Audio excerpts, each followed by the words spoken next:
Hello everyone. Let's head on to our first case. Case 1.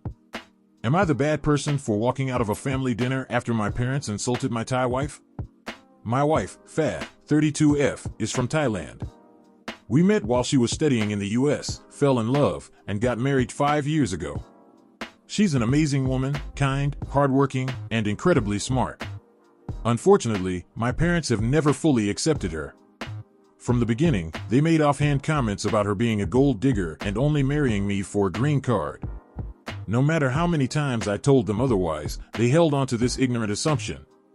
It doesn't matter that Fa has a successful career, makes her own money, she makes more than me by the way, and has never asked me for a dime, because in their eyes, she's one of those foreign women who trap American men. Last weekend, we had dinner at my parents' house. At first, things were civil. But then my dad smirked and said, "So, Fa, now that you've been married 5 years, do you finally get to keep your green card?"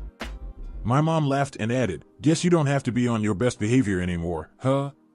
Fa went pale. I was furious. I told them to cut it out, but my dad doubled down and said that they're just joking. But that we can't blame them for wondering how much of this marriage was for love and how much was for the visa. My mom nodded and said they just want to make sure I weren't taken advantage of. That was it. I stood up, told them we weren't staying for dinner, and walked out with Fa. In the car, she was quiet, then finally asked me if they really think that way of her, which just broke my heart. Now my parents are saying I embarrassed them in front of the other family and overreacted. My brother says I should have just kept the peace and talked to them later. They're refusing to apologize, claiming it was just a joke. I don't regret standing up for my wife, but now I'm wondering if maybe I should have just waited until everyone else is gone to call them out on it. What do you guys think? Lay down your ruling in the comments section and let's move on to our next story. Case 2. Am I the bad person for telling my husband that you don't lose weight magically after going to the gym? My husband, M33, and I, F24, have been married 2 years, and we have a 16-week-old daughter. Prior to my pregnancy, I was active, but not as active as my husband. He is big into fitness and stuff and I really am not. I just worked out because my DR told me to, LOL. I only ran maybe twice a week and had a Pilates class every Sunday. I weighed 120 pounds before pregnancy. During pregnancy I gained 40, lost 20 right off the bat after having my daughter, which my DR said it normal through my baby herself, fluid, placenta, all that, and I have been working on losing the last 20. While my body looks different, I don't really care as I am just glad my baby is so healthy and perfect. However, my husband started mentioning my weight at 2 weeks postpartum, literally. He would say it and frame it in a way that was a compliment, but it wasn't. "Oh, you look so good, you look like a mommy now." Or I wouldn't guess it was a whole 20 pounds, maybe just 10 or so. I just rolled my eyes and told him to stop. Honestly, I didn't care. Those comments happened maybe twice a week, so it was easy to forget. My DR told me to wait 12 weeks before returning to strenuous exercise, so I did. But the moment I hit 12 weeks, my husband was asking me to come to the gym with him, literally all the time. He was badgering me almost. I did it to make him happy, and he certainly was happy. I will admit it felt good to have some time to myself, and I didn't mind going at all. But now it's been another 4 weeks since then, and I haven't lost any weight, but like 2.5 pounds. My husband seems to think this is because I snack too much, and he told me that. I told him I have to, I am breastfeeding. So that started an argument. He told me that I should go back to Pilates to tighten my tummy again. I told him I'd rather die than do that right now, TBH. He told me fine then, at least try harder. I told him I am trying my absolute fucking hardest and you don't just magically lose weight in the gym. He wholeheartedly disagrees with that and went on a tangent about how he loves me and my body for carrying our baby, but he wants me to still take care of myself for my health. Whatever. I mean, I get that sentiment. A lot of my postpartum appointments centered around my health as well, but it more things like recovering, sleeping, and eating enough. Not working out. So am I the bad person here? What do you guys think of this one?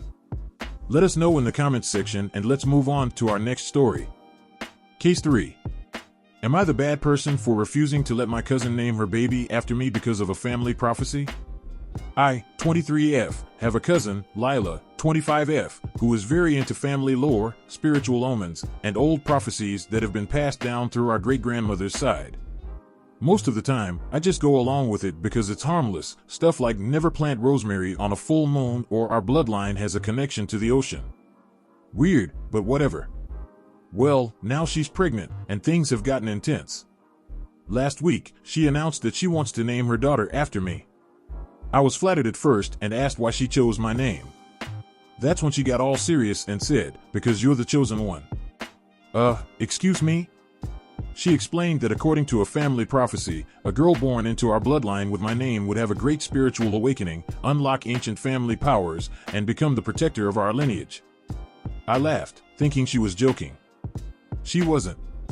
She said she felt her baby was meant to be the true heir to the prophecy, and by giving her my name, she could absorb my connection to whatever mystical forces our great-grandmother supposedly tapped into. Then she got weirdly intense and said, "I need you to release the name to her." I asked what that meant, and she said that for the magic to work, I needed to stop using my name and let it fully belong to her daughter. I was like, "Lila, you want me to give up my own name?" She nodded and said I could pick a new one, something neutral and mundane, so I wouldn't compete for the energy. I thought this was absolutely insane and told her, "Hell no. My name is my name." She got really upset and said I was being selfish with my spiritual destiny and that I should be honored that her child was meant to fulfill the prophecy.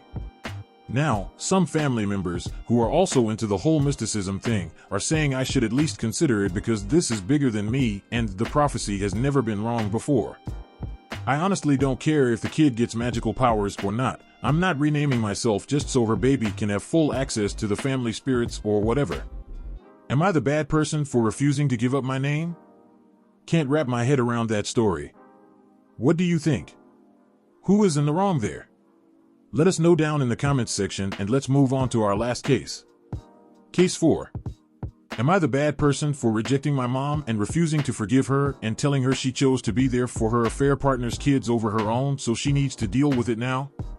2 years ago my dad, my brother, 13M, and I, 16M, found out mom was having an affair.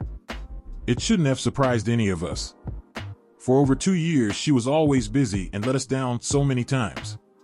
She was so involved before. But she stopped showing up and supporting me when I was competing in swimming, and she stopped asking about it. She flaked on me every time I wanted to do our record store browse, which we did since I was 5, and she never said no before. She dropped the cooking classes she did with my brother and didn't show up for his talent shows. He's a musician. I have asthma, and she stopped answering calls from the school nurse to pick me up. My dad had to leave work a bunch of times, and it pissed him off because mom was a psalm and I was one of her reasons. But she didn't even take that seriously. It turned out when she was busy doing stuff, it meant she was busy cheating or playing mom to the guy's 2 kids. She was bonding with them and filling in for the mom they didn't have. She put them before her own kids. Not just the guy she cheated with, but those kids too. The whole thing makes me so angry. When we found out, I thought she was disgusting for all of it. She didn't just cheat on dad, but she was picking the guy's kids over her own. She prioritized her affair and the children the affair partner had.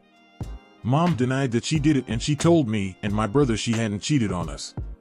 And she told us we shouldn't hate her or pull away from her when the adult business, meaning her marriage, wasn't our business. When my parents first started their divorce, we were ordered by a judge to stay with mom 50% of the time. I hated it. She tried to integrate us with the guy and his kids, but I made it clear I'd never accept them. Mom asked us to give them a chance, and she forced us all to hang out as if we were some kind of family, which is a fucking joke. By the time the divorce was over, the judge said I didn't need to see her that much and I only need to go 1 weekend a month. And as of last month, the judge said I still need to go once a month, and being 16 doesn't mean I get to stop going like I want. For the past year, my mom has started to realize how much I hate her now, and she tries to reach out and fix it.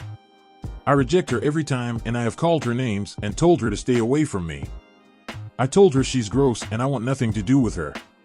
Her affair partner, who she's now married to, tried to berate me for talking to her like that, and I told him he's nothing to me, so why would I care about his opinion? He wants me and my brother to never go to the house because we make his kids feel bad by refusing to spend time with them and avoiding them.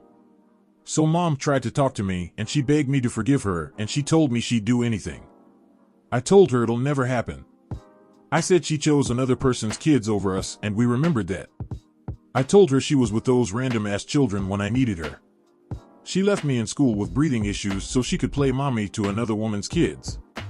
I told her she fucking destroyed our family, broke Dad's heart, and failed as a mother when she was screwing around, and she needed to accept her choices cost her us.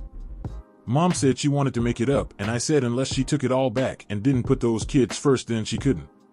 She broke down and told me I wasn't being fair, and she was a good mother for a lot longer than she was a slightly absent one.